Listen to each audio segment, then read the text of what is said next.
Ya, matur nuwun Mas Moderator. Bismillahirrahmanirrahim. Assalamualaikum warahmatullahi wabarakatuh. Wabarakatuh. Suara saya sudah masuk? Sampun ya? Nggih, sampun. Ya, baik. Alhamdulillah. Alhamdulillahillazi arsala rasulahu bil huda wa dinil haq liyudhhirahu ala dini kullihi wa kafa billahi syahida. Asyhadu an la ilaha illallah wa adahu la syarika lah wa asyhadu anna Muhammadan abduhu wa rasuluhu la nabiyya rasulullah ba'dah. Baik, Bapak Ibu sekalian, rahimakumullah. Alhamdulillah pada siang hari ini masih di awal bulan Ramadan ya, kita bisa bermuajahah secara dalam jaringan dan mudah-mudahan kita niatkan, kita rencanakan dalam hati kita untuk tolabul ilmi dan juga kita bersilaturahim dan mudah-mudahan membawa keberkahan dalam kehidupan kita. Allahumma amin. Baik, em, saya diberikan kesempatan oleh teman-teman dari Funtasin untuk memberikan beberapa materi nggih, setiap hari Sabtu siang setengah jam. Ini kebetulan sekarang sudah 12.43, nanti mohon izin apakah harus tepat ataukah nanti agak mundur sedikit ya, agak uh, jam 13 lebih. Ini saya coba ringkaskan ya materinya. Saya coba ringkaskan materinya uh, karena kalau untuk materi yang pertama ini, desain rumah Quran ya, tipe 36, saya mungkin mohon izin, sebelumnya saya perkenalan diri dulu ya, saya Bagus Kelana. Saya sebetulnya seorang generalis gitu ya, saya mengambil beberapa bidang studi keilmuan, sarjana satu-satu, tapi memang salah satu yang saya tekuni memang di bidang konstruksi. Eh, Desain rumah Quran, ini saya sudah pas nih. Baik, jadi desain rumah Quran yang mungkin akan saya paparkan ya materinya di siang hari ini itu agak sedikit berbeda dari yang dibayangkan oleh Bapak Ibu sekalian, karena desain yang saya maksud ini, karena kalau misalkan kita mengacu pada desain arsitektur ya, itu maka sebetulnya pertanyaannya itu relatif simpel ya, relatif simpel. Misalnya kalau kita semua ingin membuat rumah Quran, kemudian kita memiliki satu tempat atau mungkin kita pengen menjadikan tempat tersebut itu rumah Quran, memiliki gaya arsitektur rumah Quran, maka kita serahkan kepada arsitek, kemudian kita sampaikan keinginan kita, maka sudah selesai ya, sudah selesai. Tapi yang saya ingin ajak Bapak Ibu sekalian adalah kita belajar untuk memahami, mendesain, atau bahasa Arabnya seorang muhandis ya, muhandis mendesain bukan hanya bentuk fisiknya saja, bentuk infrastrukturnya, tapi juga suprastrukturnya. Dalam arti ketika kita ingin atau berazam memiliki atau mengelola rumah Quran, maka kita perlu memahami beberapa hal sebagai sebuah perencanaan ya. Kira-kira nanti rumah Qurannya itu secara basic itu seperti apa begitu. Nah, jadi rumah Quran itu dapat dimaknai sebagai satu tempat yang memang memiliki aktivitas utama terhadap Al-Quran.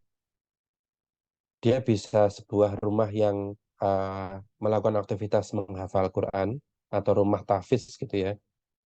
Atau dia bisa sebuah rumah untuk melakukan aktivitas memperbaiki bacaan, misalnya tahsin gitu kan.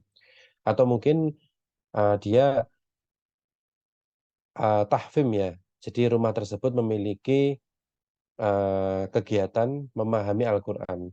Misalnya eh, santri diajarkan Quran secara sistematik begitu ya, dari mulai eh, apa namanya, ulumul Quran, kemudian syariah Al-Quran, kemudian bagaimana mengaplikasikan al-amal Al-Quran. Jadi ilmu yang lebih luas lagi begitu. Karena memang tahfimul Quran itu dalam kenyataannya itu memang agak lebih kompleks ya dibanding tahfizul Quran atau mungkin tahsinul Quran. Kalau fantahsin barangkali focusingnya di tahsin ya, di memperbaiki bacaan. Atau mungkin rumah Quran yang lain yang juga focusingnya adalah tahfizul Quran itu juga cukup banyak.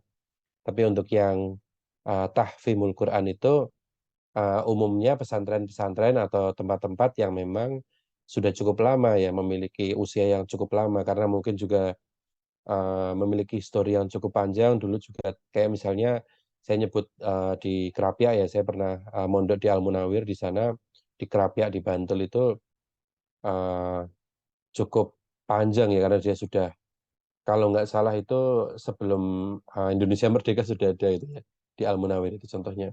Atau mungkin di Jombang itu kan, di Rembang pondok pesantren yang kuno, atau mungkin di dekat sini di Melangi di Nogotirto Gamping itu juga sudah cukup lama tahfimul Quran. Jadi tempat-tempat yang memang didesain seperti itu kita, kalau kita melihat konsepnya bagaimana eh, tempat rumah Quran itu berdiri, maka kita bisa melihat awalnya itu ada 4M gitu ya, 4M. Jadi ini yang perlu kita desain ya. Ini sebenarnya ilmu ini saya ambil dari manajerial umum ya, tapi bisa kita aplikasikan di dunia bagaimana kita mendesain rumah Quran. Nah, 4M ini yang pertama adalah men ya, atau orang-orang yang terlibat di rumah Quran itu. Jadi ketika kita akan mendesain rumah Quran, maka setidaknya kita perlu memetakan orang-orang yang terlibat di rumah Quran kita nanti itu siapa saja, atau memiliki kategori apa saja. Setidaknya ada dua yang paling basic. Yang pertama adalah guru, dan yang kedua adalah murid ya. Ini yang paling basic. Jadi ada yang mentransfer ilmu, dan yang kedua adalah adanya orang-orang yang ditransfer ilmu. Setidaknya ada dua ini dulu. Nah, kalau misalkan kita sudah ada dua ini, dua kategori ini, maka kita perlebar lagi. Setidaknya dari dua ini menjadi lima. Dari dua ini menjadi lima. Yang pertama adalah yang mentransfer, kemudian yang kedua adalah yang ditransfer, kemudian yang ketiga adalah yang mengelola. Pengelola. Pengelola ini yang menjembatani, yang memoderasi ini, yang menghubungkan. Jadi pengelola ini juga mengurusi administrasi, dia juga mengurusi apa namanya, bagaimana manajemen, kemudian juga mengurusi keuangan. Jadi orang-orang yang memang mengadministrasi dari rumah Quran kita. Nah, nanti ada lagi yang keempat, yaitu orang yang terlibat adalah ada musrif-musrifah atau kakak senior gitu ya. Jadi kalau misalkan nanti entah itu santri kita modelnya mukim, atau mungkin juga eh, istilahnya kalong gitu ya. Misalnya kalau santri kalong itu ya kalau misalkan sudah ngaji terus pulang karena memang rumahnya dekat dari rumah Quran kita, maka tetap kita membutuhkan eh, apa namanya, musrif-musrifah ini, atau kakak tingkat ya, kating kalau di bahasa kamus itu juga kakak kating, kakak tingkat. Nah, yang kemarin juga tidak kalah penting karena kakak tingkat ini menjembatani psikologis antara santri dengan ustadz ya, dengan ustadz. Karena ustadz secara umum usianya senior, kemudian juga pengalamannya juga banyak, tapi secara psikologis itu terkadang itu ada apa namanya, ada dinding ya, penyekat, sehingga beberapa hal itu tidak terlalu dimengerti oleh santri, sehingga perlu adanya musrif-musrifah ini yang menjembatani. Musrif-musrifah itu sudah lebih lama di rumah Quran kita, kemudian juga sudah mengerti karakteristik masing-masing ustadz. Nah, kemudian juga dia secara umur juga berdekatan dengan santri, dengan murid, sehingga mereka itu bisa menjadi penjembatan psikologis komunikasi. Nah, kemudian yang kelima, yang juga tidak kalah penting adalah eh, kalau orang bilang itu fundraising ya, fundraising atau orang-orang donatur yang memang fokusnya di mencari anggaran. Nah, lima orang ini nanti juga bisa berkembang menjadi 10 kategori, tapi saya akan menyetop untuk kesempatan kali ini menjadi lima saja. Kemudian yang kedua material. Material itu adalah sangat luas sekali. Tapi basically material itu adalah yang satu adalah ilmu ya, ilmu yang akan ditransfer itu apa gitu kan. Kalau misalkan tahfizul Quran juga metode yang digunakan itu apa. Kemudian tasin juga misalnya metode tasin yang digunakan itu apa. Kemudian juga kalau tahfimul Quran tadi yang saya sebutkan di awal itu lebih kompleks lagi ya. Kira-kira nanti ada seperti apa. Nah, kemudian ini satu sebenarnya langsung bisa dibagi menjadi 5 ya, langsung bisa menjadi 5 untuk material ini. Yang pertama adalah mengenai semacam pretest ya, semacam pretest karena bagi santri yang masuk itu dalam kondisi yang heterogen gitu kan. Mungkin kalau misalkan di sekolah pun juga yang sifatnya itu formal, pendidikan formal itu juga ada semacam ujian untuk masuk gitu kan. Misalnya kalau sekarang UTBK ya, ujian untuk adik-adik masuk baik itu sekolah ataupun ke kampus itu kan ada ujian yang standar kira-kira memenuhi UTBK berapa. Nah, ini juga masuk di rumah Quran kita juga harus ada semacam pretestnya gitu kan. Kita ingin melihat adik-adik santri itu punya pemahaman seperti apa. Ini juga bisa kita kategori apa namanya, nanti keilmuannya sudah seberapa jauh dan kita memberikan materi itu juga nanti dalam proses pembelajaran ini juga biar pas gitu kan, tidak kemudian oh ini dulu sudah pernah belajar tapi diulangi lagi itu kan jadi 2 kali gitu kan. Oh ini memang sebelum hafal atau belum tahu keilmuan tertentunya kemudian memang harus diberikan. Jadi sesuai dengan tingkatan gitu kan, tingkatan yang memang mereka butuhkan ketika masuk di rumah Quran kita. Nah, kemudian yang kedua, selain apa namanya prioritas adalah tentang ilmu yang memang akan diberikan itu kita buat silabus atau kurikulum gitu kan. Kurikulum. Nah, kurikulum itu juga penting gitu kan. Misalnya kita mau membuat satu periodisasi pembelajaran itu 6 bulan misalnya. 6 bulan itu nanti kita bagi lagi 6 bulan misalnya kan 1 semester kan. Itu kalau model kampus ya berarti model sistem apa namanya? Bukan sistem kebut semalam, sistem malah saya lupa kepanjangannya. Satuan kredit eh, SKS lah ya SKS itu. Nah, misalnya kalau satu semester itu umumnya antara 20 sampai 24. Nah, atau mungkin sistem blok. Blok itu 3 bulan sekali. Nanti kita lihat perkembangannya seperti apa selama eh, 3 bulan, kemudian 2 kali 3 bulan jadi 6 bulan ya satu semester.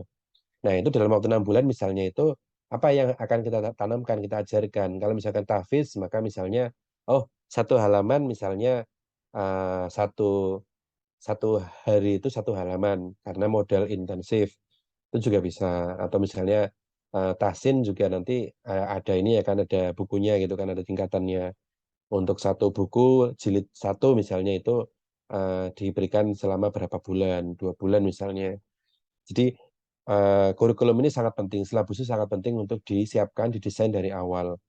Kemudian yang kedua setelah kurikulum atau silabus, yang ketiga adalah apa namanya ilmunya itu sendiri gitu kan, materi ilmunya itu sendiri. Ini juga sebisa mungkin itu memang sudah baku dari awal sudah kita desain. Misalnya selama 1 semester, 6 bulan ini itu materinya apa saja, kemudian marojiknya atau daftar pustakanya itu dari mana saja. Nah, itu lebih runtut itu lebih baik gitu kan, lebih runtut lebih baik. Kalau misalkan tadi kita membuat apa namanya levelingnya juga setiap leveling itu sudah ada materi-materinya masing-masing. Ini teman-teman eh, bisa lihat ya dari kurikulumnya yang lembaga rumah Quran yang sudah ada ataupun kita modifikasi lagi karena kalau misalkan memang sudah ada rujukan yang sudah jadi terus kita coba untuk lihat lagi gitu kan, kita kembangkan lagi, kita perbagus lagi. Ini lebih bagus. Kemudian yang keempat dalam tentang material ini adalah mengenai apa namanya ujiannya. Kalau tadi kan pretestnya, yang pertama tadi yang ini yang keempat tuh semacam post-testnya. Jadi penting sekali post-test ini kita juga apa namanya desain dari awal agar rumah Quran ini ketika satu periode terlampaui maka harapannya itu santri atau siswa itu sudah betul-betul memahami, salah satunya diuji dengan adanya ujian. Ujian ini bisa ujian yang sifatnya tertulis, bisa juga sifatnya wawancara. Sekarang mungkin juga sedang cukup ngetren ya karena sudah bisa seperti ini, tatap wajah dengan online misalnya itu ujian itu dengan wawancara gitu kan, ditanya sama ustadznya atau ditanya dengan musrifnya, kemudian dijelaskan sambil direkam dan nanti misalnya ujiannya selama 30 menit, nanti dari 30 menit itu nanti dibahas di dewan guru atau dewan ustadz itu kan perkembangannya gimana santri ini, karena kalau seperti ini kan bisa banyak yang diperoleh ya dan juga public speakingnya juga bisa terasah gitu kan. Jadi banyak yang bisa digali, baik itu ujian yang biasa, yang konservatif atau ujian tertulis, dan juga ujian yang wawancara ini sekarang cukup ngetren ya, cukup ngetren. Kalau misalkan bisa face to face, bisa bertemu, juga biasanya pakai kamera gitu kan, direkam gitu, tetap direkam, biar nanti ujiannya itu ada dokumentasinya. Kemudian material yang kelima itu terkait dengan pengembangan ya, pengayaan, pengayaan. Jadi nanti akan dikembangkan ke arah mana gitu kan. Nah, ini juga sangat penting kita desain dari awal. Nah, kemudian yang ketiga tentang momen ya. Ini sudah jam 1. Saya percepat. Tentang momen itu adalah eh, kita harus mendesain rumah Quran kita itu realistis ya. Realistis dalam artian memang tepat manfaat. Kalau misalkan kita melihat pada umumnya itu mengenai momen itu terkait dengan lokasi ya, lokasi. Jadi tempat atau lokasi dari rumah Quran kita itu di mana, kemudian kita melihat gitu kan, kita survei nih sekitarnya itu kondisinya calon santri kita seperti apa. Kemudian secara nanti saya jelaskan lebih lanjut di slide berikutnya ya, tentang momen ini. Tapi yang jelas momen ini sangat penting tentang lokasi dan juga soal waktu ya, soal waktu. Jadi kalau misalkan kita memang mengazamkan, oh saya target eh, awal tahun 2024 nih rumah Qurannya akan launching, maka dalam waktu misalnya sekarang bulan Maret gitu kan, ada 9 bulan, 8 bulan ini kita planning nih, apa aja yang harus kita apa namanya persiapkan. Dan nanti ketika awal 2024 ini biar semuanya sudah temoto ya, sudah apa? Sudah eh, terdesain dengan baik.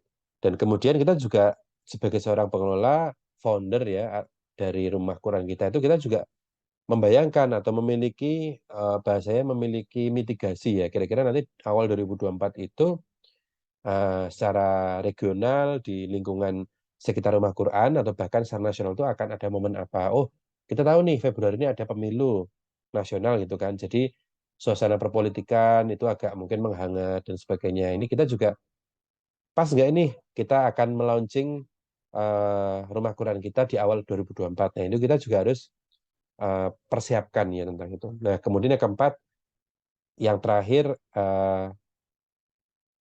tapi tidak terlalu penting, tapi juga cukup penting ya tentang money ya, tentang uang ya, tentang uang. Jadi kita perlu mendesain kira-kira rumah Quran ini nanti kita akan ada guru berapa, ada santri kira-kira berapa untuk satu kurikulum atau satu periode pertama ini, kemudian membutuhkan anggaran untuk muter itu berapa misalnya gitu. Jadi adanya perencanaan dari awal yang rinci gitu kan, kita rinci dari awal itu akan memudahkan kita nanti ketika mengeksekusinya itu kita punya apa? Punya planning-planning, punya perencanaan gitu kan, tidak terus langsung kayak mengalir gitu kan. Jadi desain rumah Quran ini kita memang betul-betul mendesain rumah Quran ini kita bisa berjalan dengan baik gitu kan, berjalan dengan baik. Salah satunya dengan perencanaan tentang uang itu. Karena kalau uang itu tidak kita planning juga nantinya kita kurang mandiri ya, kurang mandiri. Saya sedikit cerita rumah Quran di mahasiswa ya, rumah Quran mahasiswa di daerah dekat UPN itu cukup berkembang karena saya juga kebetulan kami dipercaya untuk merenov ya, mengembangkan bangunannya dari satu lantai menjadi 2 lantai. Di sana segmennya mahasiswi, kira-kira ada sekitar 40 sampai 50 siswi, padahal itu usianya itu ya kurang lebih 5 tahun lah, 5 tahun berjalan. Saya pikir sudah berkembang cukup besar ya, karena uh, walaupun baru 5 tahunan, tapi pengelolaannya sudah baik dan kebetulan untuk pengajarnya sendiri, focusingnya itu satu keluarga gitu kan. Satu keluarga terdiri dari ustadz, kemudian ustazah, itu yang mengepalai gitu kan, mengepalai termasuk juga mengelola. Kemudian ada santri yang karena sudah ada 5 tahun gitu kan, ada yang musyrifahnya, ada yang senior, kemudian diajak untuk membina adik-adiknya. Jadi saya pikir 5 tahun bisa mengelola 40-50 santriwati itu cukup baik ya, cukup baik. Nah, kemudian saya lanjut, saya tambahin sedikit ya, Mas Moderator, ya, tentang Iya, Ustaz. spasial ya, tentang spasial. Saya minta waktu mungkin sekitar sampai 13-15 ya. Monggo, Ustaz. Oke, spasial itu tentang lokasi ya, tentang lokasi. Tadi saya sudah singgung, ini cukup penting karena memang bagaimanapun rumah Quran kita, walaupun sekarang udah ada program kayak gini ya, misalnya daring ya, online. Misalnya kalau Funtasin ada di Masnya ini moderatornya ada sekarang posisinya di Beijing gitu kan, atau mungkin di Tokyo, atau mungkin di Los Angeles, bisa nggak? Sangat bisa. Saya misalnya posisinya di Jogja gitu kan, atau saya posisinya di Solotigo atau di Semarang, sangat bisa online. Cuman kan yang kita desain itu kan memang yang rumah Quran yang offline ya, rumah Quran yang offline. Kalau yang nanti yang online, nanti ada lagi ilmunya sendiri. Misalnya bagaimana cara membuat rumah Quran yang online itu nanti juga ada ilmunya sendiri. Nah, yang kita maksud ini spasial itu karena memang offline, kita melihat eh, setidaknya itu rumah Quran kita itu bercakrawala itu setingkat kelurahan gitu kan, kelurahan. Saya misalnya berikan gambaran di rumah orang tua saya ya, itu di daerah Gamping ya, Kecamatan Gamping itu kan ada kurang lebih 85.000 ya eh, penduduknya, 85.000 jiwa. Tiap kelurahannya itu kurang lebih antara 15.000 sampai 20.000. Jadi semestinya kalau rumah Quran kita itu untuk kira-kira 5 tahun pertama itu mindsetnya itu untuk satu kelurahan itu kan sudah 15.000. 15.000 jiwa itu kan besar ya, besar. Kita sudah bahasanya kemekelan gitu kan ngurusin 15.000 jiwa. Misalnya kita segmen lagi, oh rumah Quran kita segmennya misalnya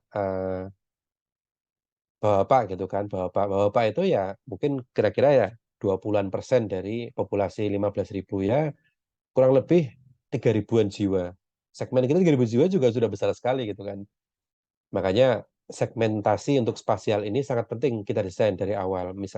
Misalnya, oh segmentasi kita bapak, atau segmentasi kita ibu-ibu, atau segmentasi kita remaja putri, atau remaja putra, atau mungkin anak-anak. Jadi semakin fokus segmen kita, itu perkembangan rumah Quran kita itu akan semakin uh, bermanfaat gitu kan, semakin cepat gitu kan perkembangannya. Karena apa? Karena kita fokus, karena kita memberikan perhatian, pemikiran, waktu, tenaga kita itu di segmen itu. Kita mengurusi psikologis dari segmen itu. Karena kalau misalkan kita mengurusin banyak atau kita tidak kurang memikirkan tentang segmentasi ini, maka kita akan dipaksa ya untuk berpikir psikologis dari semua segmen, dan ini berat, sangat berat. Nah, yang kita lakukan adalah kita melakukan mindset spasial dulu. Satu kelurahan, rumah Quran kita itu satu kelurahan tingkatnya. Kalau tadi di Gamping ya kira-kira 15.000. Kalau di daerah lain di Jogja itu kira-kira ya 10 ribuan lah. 10.000 sampai 5.000. Karena Gamping itu termasuk padat ya. Gamping itu termasuk padat penduduk. Ya kira-kira 5.000 sampai 10.000 lah, itu sudah banyak sekali. Kemudian kita ambil segmennya misalnya remaja, atau mungkin bapak, atau mungkin lansia, itu masing-masing psikologisnya beda. Nah, sehingga kalau tadi di awal panitia kasih judul tipe 36, nah ini tipe 36 itu maksudnya rumah kita itu memiliki luasan 36 meter persegi. Jadi kalau 36 gampangannya itu misalnya 6 kali 6 ya. Lebar depan 6, kemudian ke belakang 6. 6 kali 6 kan 36. Jadi uh, rumah Quran kita itu seluas 36 meter persegi. Itu belum dikurangin kamar dan kamar mandi ya. Misalnya kalau kamar mandi misalnya 2 meter persegi, kemudian ada satu kamar yang private itu misalnya katakanlah 7 meter persegi, berarti kan sudah mengurangi 9 meter persegi. Berarti 36 dikurangi 9 berarti 27. 27 meter persegi. Kalau misalkan kita punya ruangan sisa 27 meter persegi, kemudian kita memberikan ruang, space untuk satu orang, satu santri itu 1 meter persegi, ya kan? Artinya kita cuman punya kesempatan 27 santri, ya kan? 27 santri di rumah Quran kita seluas atau tipe 36. Itu pun juga kalau teman-teman nanti membayangkan, juga umpel-umpelan itu, duduknya juga umpel-umpelan. Di rumah tipe 36 ada 27 murid masuk di rumah kita, ada satu guru, itu juga umpel-umpelan pasti. Itu juga, wah kurang nyaman, butuh ke depan ada apa namanya kanopi atau apa yang diperlebar, atau mungkin malah kalau rumah Quran kita berkembangnya pesat, ustadznya menarik, materinya mudah diterima, kemudian secara spasial lingkungan juga membutuhkan materi itu, maka bisa dipindah ke masjid kan gitu. Jadi rumah Quran ini sifatnya adalah home base saja, tapi untuk pengajarannya bisa di masjid, di aula, di balai desa, atau mungkin tempat-tempat yang lebih luas. Tapi paling penting adalah kita melihat mindset spasial ini sehingga rumah Quran kita ini betul-betul dirasakan kemanfaatannya gitu. Mungkin perlu juga survei kecil-kecilan di lingkungan tempat rumah Quran atau jalan rumah Quran kita ini, satu kelurahan kan tadi gitu. Itu yang paling membutuhkan pembinaan Quran ini segmen mana nih yang belum tergarap? Apakah dari mulai anak-anak ada nggak batko TPA-nya ya? TPA-nya ada nggak? Oh, kalau ada, oh berarti sudah biar diurusin sama TPA, batko TPA. Kemudian remaja ada nggak nih remaja misalnya? Oh ada remaja masjid, ada perhimpunan remaja masjidnya, makanya sudah diurus sama remaja masjid. Kemudian ibu-ibu ada nih pengajian ibu-ibu. Oh ini belum ada nih. Nah berarti rumah Quran ibu-ibu kan gitu, langsung ketemu tuh segmen ibu-ibu, lingkup kelurahan kan gitu. Nah, langsung ketemu oleh ibu-ibu 27 itu lingkupnya mungkin cuma satu RT ya. Tapi kalau misalkan nanti ketok tular materi kita bagus, wah bisa bisa nggak cukup langsung rumah Quran kita. Atau mungkin, oh ibu-ibu sudah ada yang ngurusin, bapak misalnya, bapak belum ada yang ngurusin, bisa ngurus bapak. Tapi kalau bapak ini cukup tricky ya, cukup sulit ya, cukup di mana-mana cukup sulit untuk segmen bapak ini cukup sulit. Atau mungkin yang terakhir lansia ya, lansia. Lansia ini juga kategori yang segmen yang bisa apa namanya bisa memberikan peluang ya untuk membina Quran segmen lansia. Nah, ini tentang spasial ya, tentang spasial. Kita perlu pemetaan, survei dan sebagainya. Nah, kemudian yang terakhir ini saya temanya sudah materi saya ringkas ya. Identitas dan legalitas. Jadi, Bapak Ibu sekalian, rumah Quran kita ini tentu juga menghajatkan memiliki legalitas dan identitas dan legalitas. Yang pertama yang paling penting untuk hunian itu adalah rumah kita, entah itu kita sewa ataupun kita milik sendiri, itu kita memiliki yang namanya izin mendirikan bangunan dan sertifikat tanah. Jadi dua ini adalah izin yang basic ya, izin yang basic. Untuk tanahnya ada suratnya, kemudian untuk rumahnya ada suratnya. Itu nanti memudahkan kita untuk mengembangkan gitu kan rumah Quran kita. Kalau IMB-nya rumah Quran ini apakah sama dengan masjid? Setahu saya berbeda, setahu saya berbeda. Tapi rumah Quran ini biasanya masih menginduk ke rumah ini ya, rumah apa namanya, rumah komersial ya, komersial karena memang uh, apa namanya rumah Quran ini dia biasanya digunakan multi ini ya, multi utility ya. Jadi penggunaannya banyak gitu kan. Bukan hanya rumah Quran saja. Tapi kalau rumah ibadah bukan ya, biasanya bukan rumah ibadah, tapi rumah komersil atau bahkan rumah pribadi tinggal pribadi. Jadi untuk IMB ini tidak terlalu problem ya. Yang penting rumah Quran Bapak Ibu memiliki IMB itu sudah cukup.